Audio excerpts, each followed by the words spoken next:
నమస్తే. Welcome to Shivatma yoga. నేను మీ గౌరీశంకర్. ఈరోజు మనం శివరాత్రి అంటే ఏమిటి? శివరాత్రిని ఎలా జరుపుకుంటారు?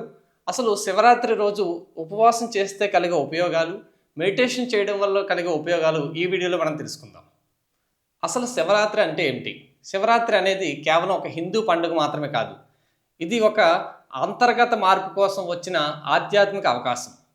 శివ అంటే శుద్ధమైన చైతన్యం, నిశ్శబ్దం అని అర్థం. రాత్రి అంటే చీకటి లేదా అజ్ఞానం అని అర్థం. అందువల్ల శివరాత్రి అంటే మనలోని అజ్ఞానం అనే చీకటిని తొలగించి చైతన్యాన్ని మేల్కొల్పే రాత్రి అనే అర్థం. శివరాత్రి రోజు జాగరణ చేయడం వలన అనేక ఉపయోగాలు ఉన్నాయి. ఇది కేవలం భక్తి ఒకటే కాదు, ఇది మన శరీరానికి, మనస్సుకు ఒక పవర్ఫుల్ రీసెట్లా పనిచేస్తూ ఉంటుంది. ముఖ్యంగా ఈ రోజు రాత్రిని ఎందుకు ఇంత ప్రత్యేకంగా భావిస్తున్నారంటే, శివుడు లోతైన సమాధి స్థితిలో ఉన్నాడని పురాణాల్లో చెబుతున్నారు. యోగ దృష్టిలో చూస్తే శివుడు అంటే చైతన్యానికి ప్రతీక, చైతన్యం అంటే కాన్షియస్నెస్, పార్వతి అంటే శక్తికి ప్రతీక. ఈ రెండూ కలిస్తే సంపూర్ణత వస్తుంది. ఈ శివ మరియు శక్తి మన శరీరంలోనే ఉంటాయని యోగశాస్త్రం చెబుతుంది. ముఖ్యంగా మన శరీరాన్ని రెండు భాగాలుగా చేస్తే left side body, right side body. మన శరీరంలో మూడు ముఖ్యమైన నాడులు ఉంటాయి: ఇడానాడి, పింగళ నాడి అండ్ సుషుమ్న నాడి. ఇడానాడి ఎడమ ముక్కు ద్వారా పనిచేస్తుంది. దీన్నే చంద్రశక్తి అంటారు. ఇది శాంతి, మనస్సు, చల్లదనానికి ప్రతీక. ఇది శక్తిని రిప్రజెంట్ చేస్తుంది. పింగళ నాడి కుడిముక్కు ద్వారా పనిచేస్తుంది. దీనిని సూర్యశక్తి అంటారు. క్రియ, వేడి, బుద్ధి. ఇది శివని రిప్రజెంట్ చేస్తుంది.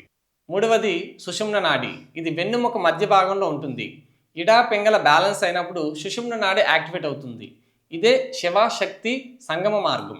కాబట్టి యోగశాస్త్రం ప్రకారం శివరాత్రి రోజున భూమి చంద్రుడి స్థితి వలన మన శరీరంలోని శక్తి మూలాధార చక్రం నుండి సహస్రార చక్రం వరకు పైకి ప్రవహించే విధంగా ఎక్కువగా ఉంటుందని చెప్తున్నారు. అందుకే శివరాత్రి రోజున జాగరణ చేస్తూ మన శరీరాన్ని, వెన్నుముకని నిటారుగా చేసి ధ్యానం చేయడం వలన మనలోని ఉన్న శక్తి పైకి మళ్లించడానికి సహాయపడుతుందని యోగులు చెబుతున్నారు. ఎప్పుడైతే ఈ శక్తి మూలాధార చక్రం నుంచి మన సహస్రారం వరకు పైకి ప్రవహిస్తుందో అప్పుడు మనం హైయర్ కాన్షియస్నెస్కి రీచ్ అవుతాం. లైఫ్ పర్పస్ ఏంటో మనకు తెలుస్తూ ఉంటుంది. ట్రూ సెల్ఫ్ ఏంటో మనకు అర్థమవుతూ ఉంది. ఇలా ధ్యానం చేయడం వలన మన మైండ్ కంట్రోల్లో ఉంటుంది, మన కాన్సన్ట్రేషన్ పవర్ ఇంప్రూవ్ అవుతూ ఉంటుంది, నర్వస్ సిస్టమ్ రీఛార్జ్ అవుతుంది. ఇప్పుడు ఉపవాసం గురించి తెలుసుకుందాం. ఉపవాసం అంటే దైవానికి దగ్గరగా ఉండడం.